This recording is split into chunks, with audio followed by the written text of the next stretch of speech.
नमस्कार.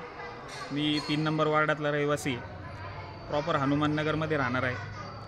आता मागच्या वेळेस म्हणजे 20-25 वर्षापासून विलास काका पवार यांच्या आम्ही संपर्कात आहे. त्यांनी त्यांच्या पत्नी सुनीता पवार काकू ह्या निवडून आल्या होत्या. तर 10 वर्षापूर्वी तेव्हा हनुमाननगरमध्ये काहीच नव्हतं. आज तिथे एकदम कॉन्क्रीट रस्ते, स्ट्रीट लाईट एकदम सोलरची स्ट्रीट लाईट आहे, पाण्याची व्यवस्था आहे. पहिले उन्हाळ्यात 15-15 दिवस 20-20 दिवस पाणी येत नव्हतं. आता एकदम व्यवस्थित पाण्याची सोय झाली. तर इथून पुढे पण आता त्यांच्याच मार्गदर्शनाखाली काम करणार आहे. तर आत्ता आमच्या वार्डात ते विलास काका स्वतः उभे, विलास काका पवार. तर सर्वांनी वार्डातील प्रभागातील लोकांनी सर्वांनी मदत करावी त्यांना.